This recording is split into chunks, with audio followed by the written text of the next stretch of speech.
Action. Step 1 of 4, learning how to knit. You need to get your materials. So knitting needles, I use a 9mm or 13 US or 10mm. You need to get your yarn. And for this particular project, we have 2 types of yarn.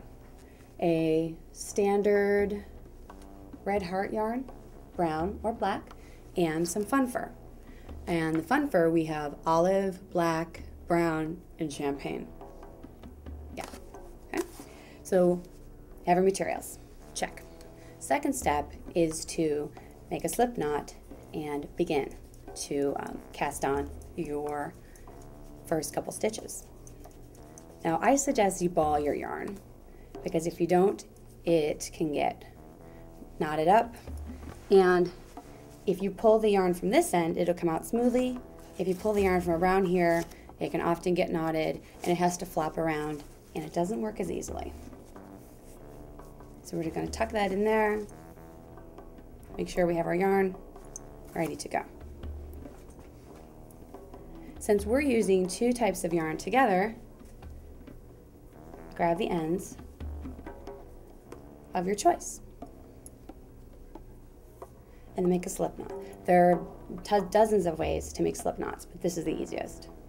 Just wrap it around these 2 fingers, like this, and then stick the little bunny ear through, and that's it. And then you're ready. There are several different ways to cast on. I was doing it the hard way, and then my roommate, she showed me the easy way, so I'm going to share the easy way with you. Put your hand out, wrap the yarn around your hand. Take the needle, put it under the yarn, and release. Wrap around, needle under the yarn, and pull the string.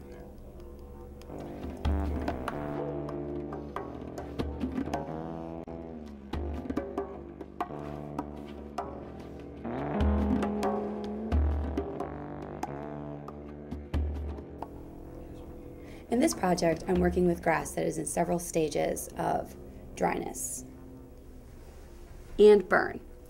So you can use the black fun fur with the black fur to get a nice black piece that would be burned out grass. And this is more of a really dry grass, right? And we're making patches. And the patches can be anywhere from 4x6 size to 11x14 size, because what we're going to do ultimately for the car cover is patch them all together and cover the car.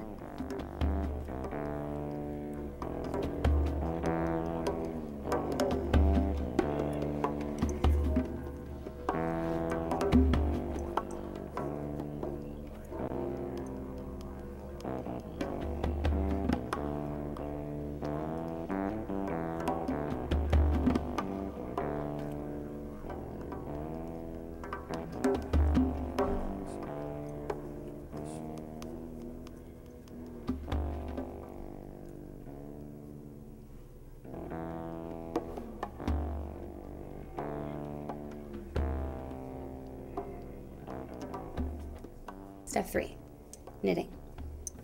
I keep my yarn to the right, and with my knitting needle in my right hand, I go under the first stitch. Sometimes you have to loosen it up a little. You go under the first stitch. Make sure you have both pieces of yarn. Take the pieces of yarn that are in your right hand, wrap them around to the inside, take your knitting needle, your right one, go underneath and push off that loop. Take your needle, go under the stitches on the left, wrap around to the inside, then take the right needle underneath the loop on the left and pull it off.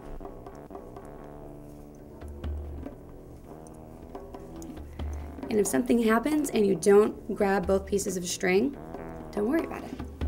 You can fix it later. If you drop a stitch, don't worry about it. These don't have to be perfect. When you get to the end, you've successfully transferred all the stitches from one needle to another. Switch needles and do it again. Step 4 is binding off. You take your right needle and make a normal stitch, just as if you were stitching a row. And when you have 2 stitches on your right needle, you simply grab the one on the bottom, pull it up and off the needle so that you just have one. Again, under, around, under, off, just like you were making a normal stitch. And then when you have 2 on the right needle, pick up the bottom stitch, drag it over and off. One more.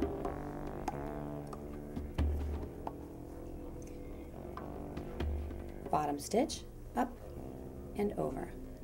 And then you'll have a little tail like this. If you have scissors, you can cut it. If not, you can break it. And then what I do to tie it off, carefully pull my needle out so that I have this ring here, which is the last stitch. Take the tail of the yarn that we just cut, pull it through, and pull it tight. You can, for precautionary sake, put an extra knot in the tie-off stitch, just to make sure. And then you can take a crocheting needle and work the tail back into the knitted piece. And you're done.